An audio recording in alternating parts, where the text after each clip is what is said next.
გივით არგამაძე უკვე ჩვენი სტუმარია, როგორც ვიცი, ზადარი ჩაგორთას. მივესალმები მას. მოგესალმებით. მოგესალმებით. ძალიან მიხარია, რომ ჩემი გადაცემის სტუმარი ხართ. თავისუფლებას გილოცავთ. მეც მიხარია. და მე მიხარია რომ ხართ კიდე ძალიან ველოდებოდი რომ გაძლევდით და კიდე იქნებოდით. აუცილებლად ასე იქნება, იმის მიუხედავად, რომ წარმოუდგენელი კრიზისის წინაშე დგას დღეს კრიტიკული ქართული მედია. და ეს ხელისუფლება მართლა ყველაფერს აკეთებს, რომ აქ ჩაახშოს თავისუფალი აზრი და არ გამორჩენია ეს ადამ კინზინგერსაც აიათოლას რეჟიმს შეადარა პირდაპირ ივანიშვილის ხელისუფლება. მაგრამ მე მინდა თქვენ მაინც ასე გკითხოთ. აი დღეს, როდესაც ყველაფერი ასეთი მკაფიოა, ხომ? ტრამპის ადმინისტრაციამ არჩევანი გააკეთა და დიდი ალბათობით რა თქმა უნდა, იქნება დარტყმა ირანზე. რატომ გადაწყვიტა დღეს რეჟიმმა, ივანიშვილის რეჟიმმა, რომ ასე დემონსტრაციულად დაიწყოს ურთიერთობები და საზეიმო ღონისძიებები ანძაც კი გაანათოს ირანის დროშის სფეროში? ხო, მთელი ამბავი მინდა ნათია გითხრათ, რომ ესე არ იყო, ანუ ეს დემონსტრაცია საერთოდ არ გადაუწყვეტია. და აი ეგ კიდე ერთი ის არის მათი რა, რომ ესე საკუთარ მოსახლეობასთან ეგრე მოქცევა, ანუ კონდეთ ჩაფიქრებული რომ ეს გაივლიდა უბრალოდ, რა ვერავინ ვერ გაიგებდა ეს ანძაზე იტალიის დროშა თუ რა არის, მართლა ესე იყო რა. ანუ საბედნიეროდ ჩვენ წინასწარ გავიგეთ ეს, აი თქვენი შემდეგი სტუმარია მოსაწვევს წარმოადგენს, ხო? დიახ, გიორგი სანიკიძე იქნება ჩვენთან ერთად, დიახ. კი ბატონო, კი, მაქედან გავიგეთ, თორე უნდა ძალიან ჩაკეტილოთ ამის ჩატარება რა. თვითონ იმ სასტუმროში, რომელიც მათია ხო ეხლა ვიღაცაზე გაყიდა, გულმა თუ არ გაყიდა, მაგისია ყველა ვიცით ხო? აი ეს მოგუდულად, ეგ კიდე ერთი მომენტი არის რა, რომ ესეთი დამოკიდებულება საკუთარ ხალხთან, რომ ჩვენ მოგატყუებთ, რომ ამერიკაში დავდივართ. ანუ სინამდვილეში იგივე კაცი, ვინც ამერიკაში იყო, რა ვიცი, იქ მე თვითმფრინავიდან ჩამოვიდა და შევიდა პირდაპირ მაგ ღონისძიებაზე. ხო, რატო? აი ზუსტად იგივე ლაშა დარსალია, რატო ამოარჩიეს და კონტრასტი ძალიან დიდია და მკაფიოდ ჩანს ერთ დღეს სახელმწიფო დეპარტამენტში და მეორე დღეს ირანის გვერდით, მაშინ როდესაც კიდევ რომ გაცხადებული პოლიტიკა აქვს ირანის მიმართ. დიახ. მე მოვასწარი რომ შესვლამდე ციხემდე მივხვდით რომ ეს ისეთი თემა არის რა.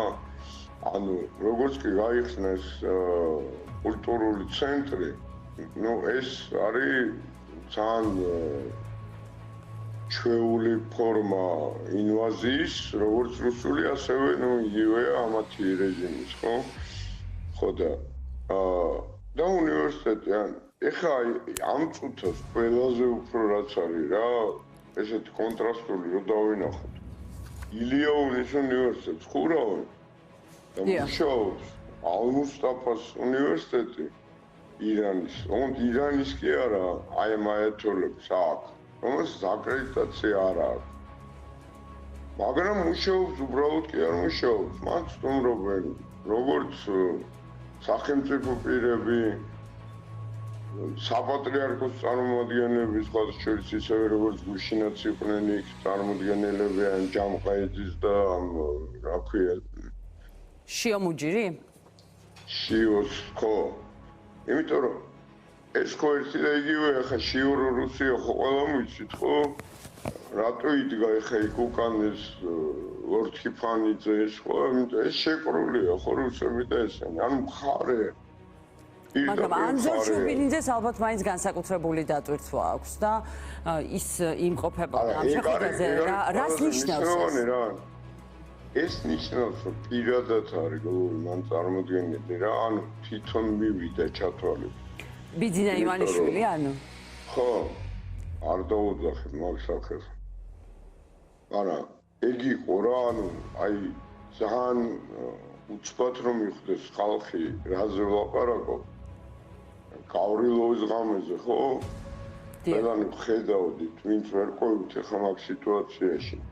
რომ ეს ახარია სადაც ზემოთ რა ავიდა, მოვიდა ეს ანზორ შუბინიძე ამ ხარებას პირდაპირ უთხრა, ჩანდა რა პირდაპირ. იმის გადმოცემული ის რომ რაც გაქვს მიდი და გადი და ყველაფერი კენი და გამოვიდნენ ეგრე.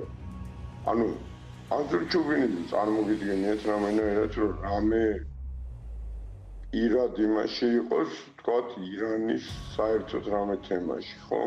მესენჯერის გარდა ხო არავინ არ არის ნამდვილად. ანუ ასრულებს ივანიშვილის ინსტრუქციებს. არა, გადმოცემს მესიჯს. რახან ეგ არის, ესე იგი ივანიშვილიც არის.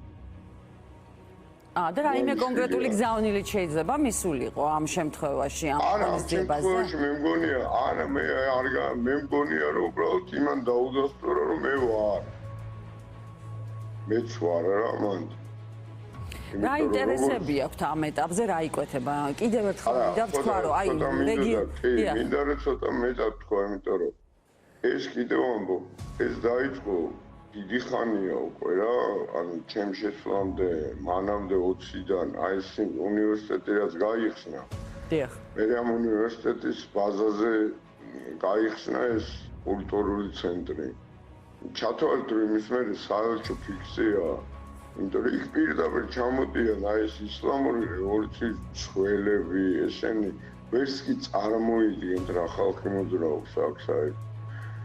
პირდაპირ ისინი, ეხლა მაგას ვერ დავიბრალებ, რომ ფიზიკურად ვინც ამ წუთას კლავდა იმ ნამდვილ თავისუფლებისთვის მებრძოლიერანებს, მაგრამ ნუ მაგათი ნაწილია ეს ხალხი რა. და ეს არ არის უბრალოდ ლოკალური პრობლემა, იმიტომ რომ მათ შორის მაგალითად ხო აზერბაიჯანის საზღვრის ჯერ კიდევ გაუხსნელობა აი საავტომობილოში. დიახ. მათ შორის ამასთან არის დაკავშირებული, იმიტომ რომ აქედან ვერავინ ვერ აძლევს გარანტიას, რომ აი ამ თლათ აიათოლების ტიპების ინვაზია არ მოხდება რა. და ამიტომაც არის ეს პრობლემა გრძელდება, ბევრი პრობლემა. ანუ თან კიდევ ერთხელ ვამბობ, ეს დამოკიდებულება, რა ვიცი, არაფერს ქონდა, მე მგონი ეგეთი, რომ ოღონდ სხვა დრო იყო და იმათ კიდე ინგლისური არ იცოდნენ, რომ სახში სხვას ლაპარაკობდა და გარეთ სხვას.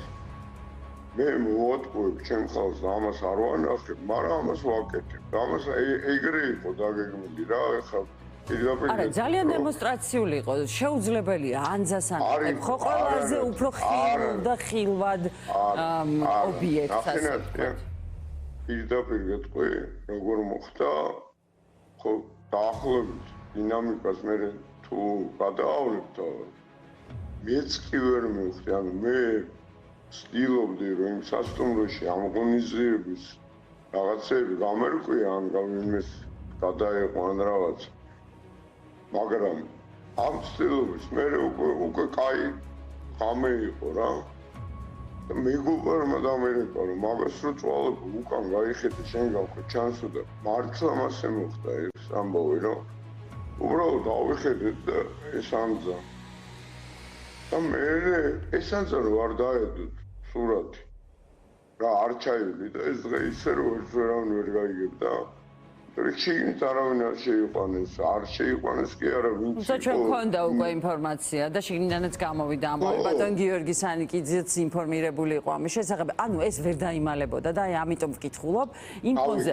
აი ლაშა დარსალია გაუშვეს ამერიკაში და მეორე წუთში დაელაპარაკენ ამერიკის მთავარ მტერს. დღეს ვინც არის ამერიკის მთავარ მტერი და ისრაელის თემაც მინდა გივი ბარემ შემოვიტანოთ. ისრაელის საელჩო, ისრაელთან ყველაზე ნორმალური ურთიერთობა აქვს ხო დღეს მეტნაკლებად. და უეცრად ისრაელიც გადაინტერესა ასე გამოვიდა. რატომ? ვინ არ გადაინტერესა? იმიტომ რომ აქ ხო აღარ არის რაღაც კლასიკურ დიპლომატიაზე ან იმაზე ლაპარაკი, ხო არა აქვს მნიშვნელობა თქვათ ის არც ვიცი ეს დარსალია ვინ არის, მაგრამ არის დიპლომატია, არ არის ის აძლევს დავალებას, რომ ესე მინდა. აი ხა დაახლოებით, აი ბოლო წერილი რო ქონდა თავის იმის განუწერს ხოლმე წერილებს რა ქვია შათირიშვილი? ხო. დიახ. უბრალოდ ხო ხედავთ რომ ადამიანი თავს ახეთქებს იქით-აქეთ სადმე მაინც სადმე პუტინს ეძახის რომ შენ სადღა დაიკარგე იმიტომ რომ ხარი დაფიქსირდა, ხო? ანუ აი ეს ირანთან ესეთი ურთიერთობა ეგ არის, რომ კიდევ ერთხელ ყარად ვართ დაფიქსირებული როგორც ეს ხარი. ანუ ახლა ივანიშვილის თავარი სტრატეგია არის, რომ რომელ კლუბშია ის გარკვიოს? რომელ მხარესაა? რომელიმეში მაინც. აი ხარ deep state-მა მიიღოს, იქაჩევა, მაგრამ იმდენად უგონოთ იქცევა, რომ არავინ არ იღებს, ხო, არც ჩინელები, არც ესენი ციხებენ, იმიტომ რომ ტერიტორიულად აქ კარგი ის მოიწყეს ამ აიათოლებმა რა. თორე როგორც სერიოზული პარტნიორი ვის რა სჭირდება? აი მართლა ხო? იმიტომ თუ რამე გინდა ამ რუსებს დაელაპარაკები, ამას რაღაც უნდა დაელაპარაკო, ხო? უსუსურია უბრალოდ და ოღონდ როგორც რუსებთან ხიდი, ასე რომ შევხედოთ. ნუ მოდი ეს ვთქვათ, რომ ხო რაღაცა ხიდები აქვს, მაგრამ იმათაც რუსებს ხო არა აქვთ ესე რა, რომ რაღაც დავალებები და ეს არის რაღაც შაბლონები, მაგას ასრულებ. შეიძლება დაგელაპარაკო და ისიც შეიძლება არა. და აი ეს რო ქონდა რაღაც ილუზია, რომ რუსები დაეხმარებოდნენ საარჩევნო აფხაზეთის თემით. რა უქნეს, ხო თავში ჩაარდგეს, აგზნობინეს, რომ იჟი ხო არა ხარ. მე დამარცხლით უთხრეს, რომ ეგ ილუზიები ამოიყარე თავი, მე საქმე არ აქვს, ეხა ამას დაეხმარებ. შენი თუ მოიგებ, მე ნახოთ კიდე და მაგას ვიძახე მე სულ რომ ეს ვერ ერკვევა რუსეთში. ეს არის საბჭოთა ტიპი, რომელიც აიქ არის ჩაკეტილი. ეხლა წარმოიდგინეთ, რომ 20 წელი სახლიდან არ გამოხვიდე, ხო? აი ერთ სამალავიდან მეორეში გადადის. რეზიდენციებს რაც უძახიან. ნუ ჩემთვის ეგ არის სამალავი, გარეთ არ გამოდის, ხო? და აი როგორც აქვს წარმოდგენილი ეს სოფლიო მოწყობა, მავენტარი მყარად, ამიტომ აზრი არა აქვს ვისაც გააგზავნის. ესე და იგივე ხე მე დარწმუნებული ვარ, რომ ეს საგარეოს ტიპი გააგზავნა კიდევ ერთი წერილით ალბათ. ამ წერილებს უხსნია, რომ ნუ ვიგზავნი წერილებს, ესე არ ხდება რა და მე ასე წერილს აგზავნის უკვე რა. აი ლილუაშვილიდან დაწყებული, კი არა და უფრო ადრიდან უხსნიან წერილებით, ამ წერილებით ეგ არ ლაგდება, ხო არის ის უბრალოდ რა. მაგრამ ამათ კიდე ხო არ შეუძლიათ, რომ ვინმეს ერთ კაცს მაინც რომ დაუხსნეს და აუხსნას, ეგრე არ შეიძლება. ესენი ვერავინ ვერ უხსნიან, ამიტომ კიდე დაავალებს, კიდე წაიღებენ იმ წერილს. ეხა თვითონ ჯდება დაღუპულ გემში, ხო? ეხა ეს ირანის ამბავი. ჩემი აზრით ბევრად უფრო სწრაფად დამთავრდება, ვიდრე მაგას ანუ ვინმეს გონია. მან ჯდება, ხო? ანუ გლობალურად შეერთებული შტატების გადაწყვეტილებას გულისხმობთ? რა თქმა უნდა, ხო. აიათოლას რეჟიმი. დიახ. ყველაფერს თავი დავანებოთ, ეხა პირადი ამბავი აქვს, კაც ხო, კლაუდენ ორჯერ ოფიციალურად ტრამპს. ამიტომ ასე ისე დამთავრდება და მალე, ხო? აი მაგ გემში ჯდება, იმდენ ვერსად ვერ შეეტენა. რომ თუნდაც მაგაში დიება, თითქმის ჩაჭდეს კაც გზების დაგვილოცნია, მაგრამ ქვეყანას სვამს მან და ეგ არის უბრალოდ. ხო, უბრალოდ აი თუ გადარჩენის ინსტინქტი მაინც არ განახობს, რომ ეხლა ირანს რაც ელის არა, არ ესმის, ვერ გაიგოს რა წავიდეს. აი როგორ თქვა, ეხლა რომ ასე გერმანიის, რომელიც ჩვენი პარტნიორი კი არა, რა ვიცი, როგორი პარტნიორია იყო, ხო, მართლა ყველაფერი გავიკეთეს, რა ვიცი, რაც შეეძლო და რაც არ შეეძლო ამ წლების მანძილზე. კი ბატონო, პირველი აღიარებიდან დაწყებული.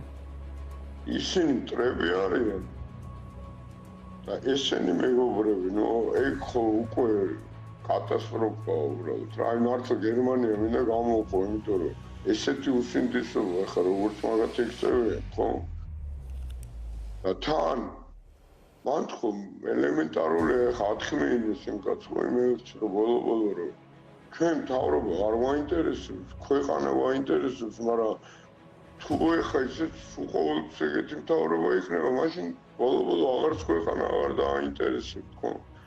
მეორე ბანაკში რომელიმე ღონისძიებაზე გერმანიის ავიცი ან გაერთიანების ან მთავრობის წარმომადგენელი იყო ან საპატრიარქოს წარმომადგენელი ყველგან დადიან ხო გუშინაც იყვნენ ამ იმაზე საპატრიარქოს წარმომადგენელი არა ხო ანუ ხარეთ ფიქსირდები რა ის უნდა მეთქვა ხო ნუ ორი რამე ხო კიდე ანუ ეს პროცესი რატო არის ნუ ჯერ ერთი ნასრალას და იმის რა ქვია ისმაილ ხანიე?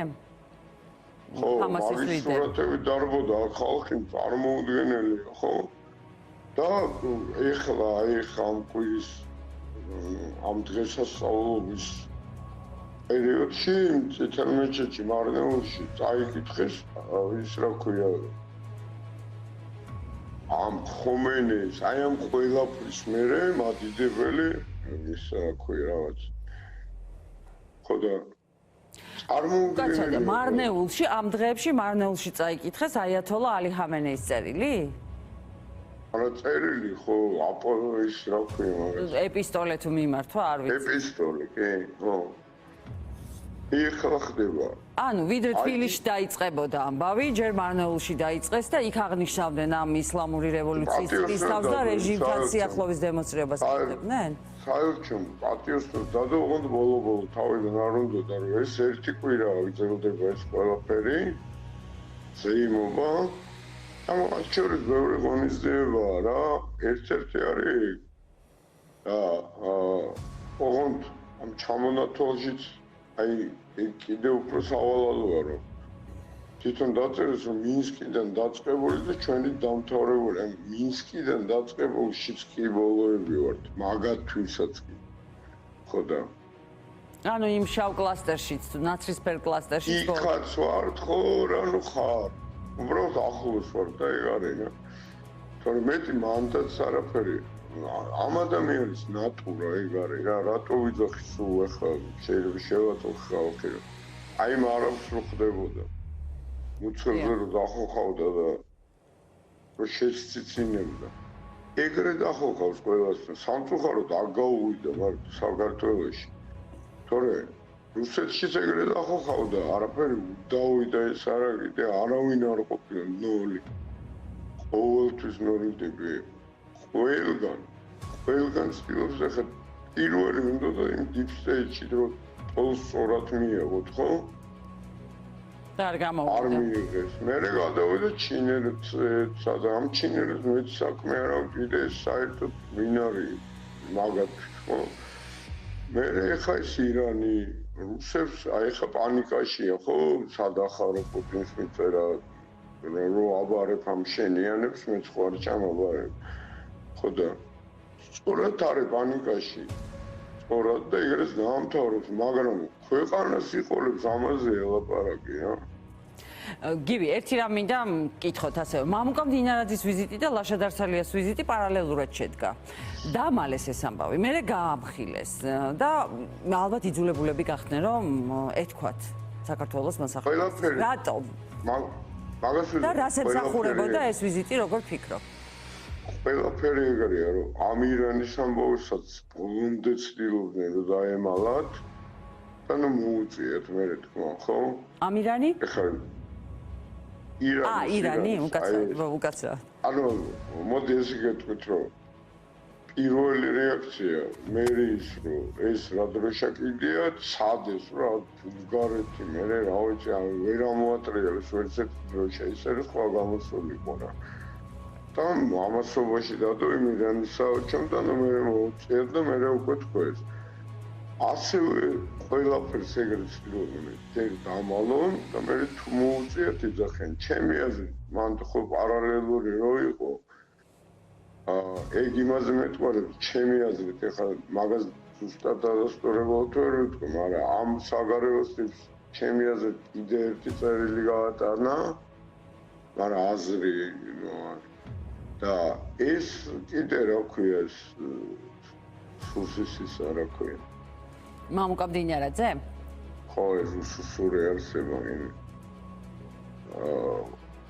ეგ მე მგონია რომ უბრალოდ დაიბარეს რა იმედი მაქვს ყოველ შემთხვევაში იმიტომ რომ მაგრამ ისეთი რაღაც ქნა, ეგეთი ამბები, რაც გინდა ბევრი რამე ხდებოდეს. ეგრე არ გადის, ეხლა ვიღაცა მოიცლის შენთვის ბოლო-ბოლო, იმიტომ რომ თანაიგრო ვურქნა, ხო, ალბათ რაღაც საიტს ყროვავდა და ტაილანდი დაინახა და გაუხარდა რა მაგარი რაღაც იმპოვებოდა დააბრალა შემთხვევით, რომ სახელმწიფო დეპარტამენტი აკეთებდა აქ რევოლუციას. წარმოუდგენელია, ხელფას უხდიან თავის თანამშრომლებს. შეიძლება ეს სანქციების საკითხი ყოფილიყო, იმიტომ რომ ჯიმ ობრაიანის ვიზიტი მახსოვს მე, როდესაც ჩამოვიდა ის და მოხსნიდა ქართულ ოცნებას, რომ არ არის ეს კაცი სანქცირებული. მე ვნახეთ ჩვენ უკვე ბაიდენის ადმინისტრაციის გადაწყვეტილება. აი, ახლა რა შეიძლებოდა ყოფილიყო? მაგასაც გეტყვით მაშინ და რა გზით წავიდა? აი, ვინ იყო შუამავალი? ალბათ ეგეც საინტერესოა, მაგრამ დინარაძის. გავდიჟეს ბოლომდე ჯიმ ობრაიანი, იმიტომ რომ ისეთ შეხვედრა როცა არის დახურული, ხო, იქ უნდა უთხრა რა გინდა სინამდვილეში რა. და მაგას ვთილობდიო, რომ ამიხსენით რა გინდა. ისევ იგივეს მეუბნებოდნენ, რომ ეს შვეიცარიული ბანკი თქვენ გაუკეთეთ იმ კაცს. მე ვარ ჩამოსული იმისთვის, რომ 10 წელი ესეთ მოიქცევით, რას გიზამთ, რომ აგიხსნათ. თქვენ კიდე მიხსნით, უკვე გიქენით და უკვე თუ გიქენით, ხო აღარ ჩამოვიდოდი მაშინ, ხო? და მართლა არ მჯეროდაო, რომ მაგას მელაპარაკებოდნენ, იმიტომ რომ ეგეც ვთხარი, რომ ესეთ შეხვედრები არის იმისთვის, რომ სინამდვილეში რა გინდათ, ეგ მითხარ.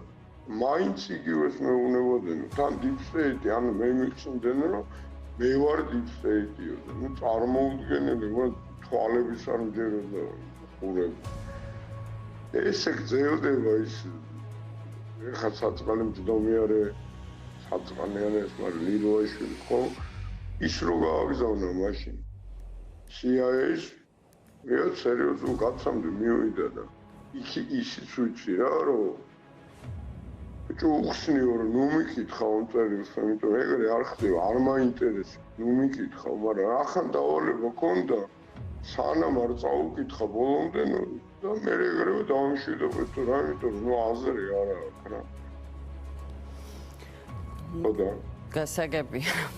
გასაგებია რომ არა მართლამასე ეხლა თან სილოს მოკლედ რამენაირად მოაგვაროს ეს პრობლემა და მისთვის ყველაზე მნიშვნელოვანი ეს არის რომ მისი ფინანსური მდგომარეობა, მისი სანქციები და საქართველოს ეს გეოპოლიტიკური ჩიხის გაწირა ეს თავიდან ბოლომდე მისი პერსონალი ეხლა რასაც უყურებ რა როგორი საბეჭდილება მოკიცი რომ პუტინმა იცის ხოლმე ეგრე რომ იკარგება რა კრიზისული სიტუაციები რო არ ქრება აი შეიძლება ორი კვირა რაღაც ვერ იპოვონ რა მე მგონია ესეც მინიმალურ კავშირია იმ თავის სამიმერთანაც სასაცილო დებებთან რა კვირა უბახიძე და ეს მინიმალურ მგონი და ის ამიტომ მიდის რაღაცნაირი ჯირით ხო დიჟურად მიდის ხო პროცესი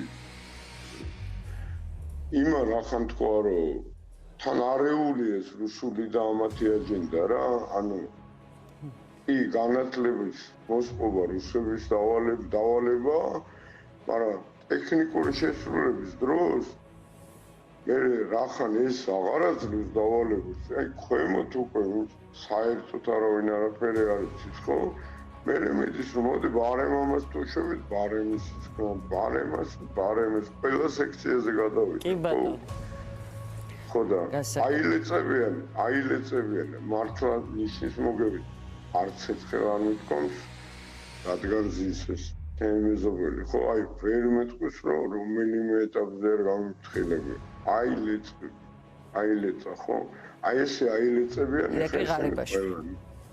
კი ბატონო ძალიან დიდი მადლობა გივი მადლობა თქვენ მართლაც ურთულესი გეოპოლიტიკური ვითარებაა და ძალიან სამწუხაროა ქართული ოცნების არჩევანი იმიტომ რომ ეს კატასტროფას უხდის ამ ქვეყანას და გეოპოლიტიკურ შეხამდე მივდივართ კიდევ ერთხელ ხო მაგრამ მე მაინც გონია რომ ჩვენ მოვასწრებთ და გავძლებთ რა ნუ რაღაცნაირად მაინც უნდა ნუ იმ გერმანიამაც მაინც ხო იცის რომ ხალხი მაგათკენ არის რა და რაღაცნაირად დავაგდება იმედია ძალიან დიდი მადლობა და კიდევ ერთხელ გილოცავ თავისუფლებას